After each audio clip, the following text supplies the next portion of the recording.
Hi everyone, I'm Ismail Guvenc. I'm a professor at NC State University. I would like to thank for the opportunity to present our work at the EUCNC Empower workshop about AERPAW. I will basically make a very quick overview about AERPAW. I have about 15 minutes. So AERPAW is one of the 4 power platforms that were funded by the National Science Foundation in the United States. We were funded in 2019, and at the end of this summer, we will finish our 3rd year. It is a unique platform to support advanced wireless and unmanned aerial systems researchers nationwide and also international researchers. At the heart of the project, we have programmable radios, programmable unmanned aerial systems on a programmable network. You may see 3 different types of software that we have in AERPAW. We are unique in the sense that in addition to radio software and traffic generation software, we also have vehicle control software that the experimenters are able to program. They can move UAVs around and also UGVs and do experiments. We are 6 institutions, as you see here, and we have been pulling contributions, in-kind support, like donations from the companies you see here. This slide shows the type of experiments we support in AERPAW: coverage optimization for cellular networks, 4G, 5G, NextG enhancements at physical layer and MAC layer and above for unmanned aerial systems, multi-hub wireless networks, counter unmanned aerial systems, millimeter wave, smart agriculture, trajectory optimization. These are some of the research aspects that we support in the platform. There are many papers with simulations and analysis, but we are now offering to experimenters to do real experiments in these research areas. We have 3 main components of AERPAW. We have the AERPAW fixed nodes, and as of now, we have 3 of those. You see here, we have a tower, we have a light pole, and we have a rooftop, and we are working on deploying 5 more of them during our phase 2, which we will finish by the end of this year. We have radio equipment, which we call AERPAW fixed radio nodes that are attached to these fixed nodes. And they have software-defined radios. They have commercial equipment like Ericsson base station, Keysight RF sensors, and LoRa gateways and Facebook radios. And we have a compute node in each fixed node. As I said, we have 3 fixed nodes, which you see as in magenta here, magenta color, 1 in Lake Wheeler and 2 in Centennial campus. And we are deploying 4 more towers in Lake Wheeler, and we are deploying 1 rooftop node in Centennial campus. If you zoom into this area in the Lake Wheeler field, it is where we are basically flying the drones. We have been doing a lot of experiments here since November last year, and we will have 4 new towers, like I said earlier, and we will do experiments like handover between these towers, hopefully by early next year. And this shows the fixed node we have in Lake Wheeler with the drone flying nearby. We also have vehicles in AERPAW, and as of phase 1, we have 3 different vehicles. We have a drone, we have a ground vehicle, and we have a helikite. We have actually 2 different types of drones. One of them is what we call is a large AERPAW multicopter. The other is a small AERPAW multicopter. They have different payloads and weights and use cases. The smaller drone flies more than 80 minutes. The bigger drone flies about 35 minutes with the battery. And we have the radio nodes that get attached to these vehicles. And these radio nodes, they have 2 software-defined radios. They have a small Intel NAC, and we are also looking into attaching mobile phones and sensors to these portable nodes. The portable nodes, we are working on a smaller version of that's going to be attached to the smaller drone. And you can see AERPAW large large AERPAW multicopter and small AERPAW multicopter in this slide. You can see the portable node that's attached at the bottom of the drone. It's like basically a small box with 2 antennas or 4 antennas if it's a 2x2 MIMO that's sticking from that box.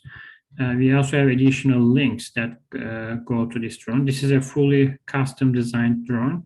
So we have a cellular modem, we have remote control antennas, and we have GPS. So this drone basically supports many different bands. We also have an unmanned ground vehicle, so you can take the portable node and attach to this UGV and take control of the UGV, unmanned ground vehicle. So we have also a development environment.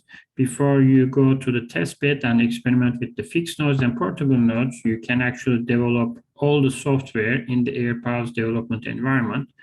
You can develop the IQ and vehicle emulation for the radios and for the vehicles, and we provide the experimenter some example experiments that they can start with to further develop their codes, or they can bring their own versions of those software. These are SDR software for now, and we are introducing additional example experiments. These are all in our user manual to be released by the end of phase 2. We are releasing them gradually.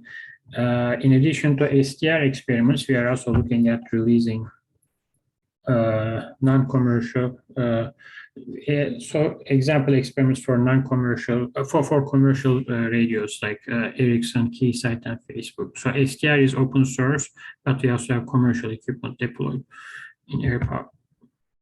And this slide shows the experimental workflow. As an experimental, you first come to our portal, which is accessible through our website, aerpaw.org. You ask for resources. You can say, I want to experiment with this number of fixed nodes and this number of portable nodes. Then we assign you resources in our cloud. You develop your software in the cloud environment, and once it's ready, we take it and we execute it for you on the ground with pilots and other AERPAW Ops team members.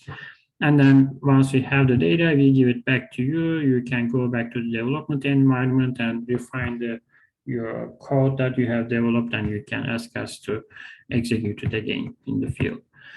And this slide shows an example experiment in the field with UAV and UGV going on a line and then coming back. And at this point, somewhere before the end of that linear trajectory, there is a disconnectivity, both in the emulation and the testbed environment.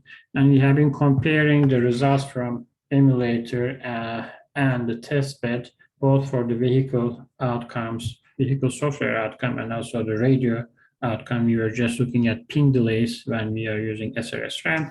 You can see that emulation and testbed gives very similar vehicular behavior and also same ping delays, not same, very similar. So obviously we don't expect them to be identical. The channel model is very simple in the emulation environment, but you can see when you come to that critical distance threshold, your ping delay suddenly increases, and when you are coming back, you have ping delay again. It's very small. And this slide shows the project timeline and general availability milestones. We have deployed 3 fixed nodes, 3 portable nodes, 2 UAVs, and 1 UGV, and we have opened the platform in November with some basic features. And we are working on deploying additional fixed nodes during phase 2. We are now in phase 2. By the end of the year, we are planning to open the platform with additional features and additional infrastructure. And the plan for phase 3 was to further scale up, and phase 4 and phase 5, we're going to focus on operations. But as of recently, we have discussed with NSF, and we are planning now to finish deployment at the end of phase 2, and we will focus our efforts for platform use enhancements, user support, and operations after phase 2.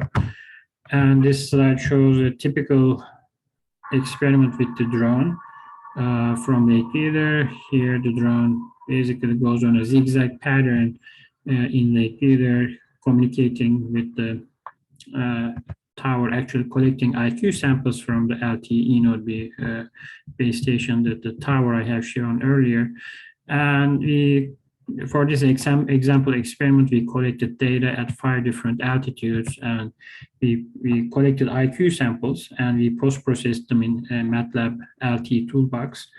And you can see the RSRPs at those 5 different altitudes, all the way to 110 meters, and how it changes with time. And then we have been fitting propagation models, including also antenna characteristics, the dipole antenna, which has somewhat like a donut shape, and the two-ray ground reflection model. And we have also been fitting 3D correlation models to the data, how correlated is the data across the 3D volume. So that was one example experiment. We have been collecting a lot of data. We are now looking into collecting data with 5G. This is another one where we collected data for spectrum usage in the 3 different fixed nodes over a week-long period, 24/7. And we are looking at spectrum usage across all these different bands. These are basically 500 megahertz chunks of spectrum, and you can see many of the popular bands, let me say, and some of them are more active than others.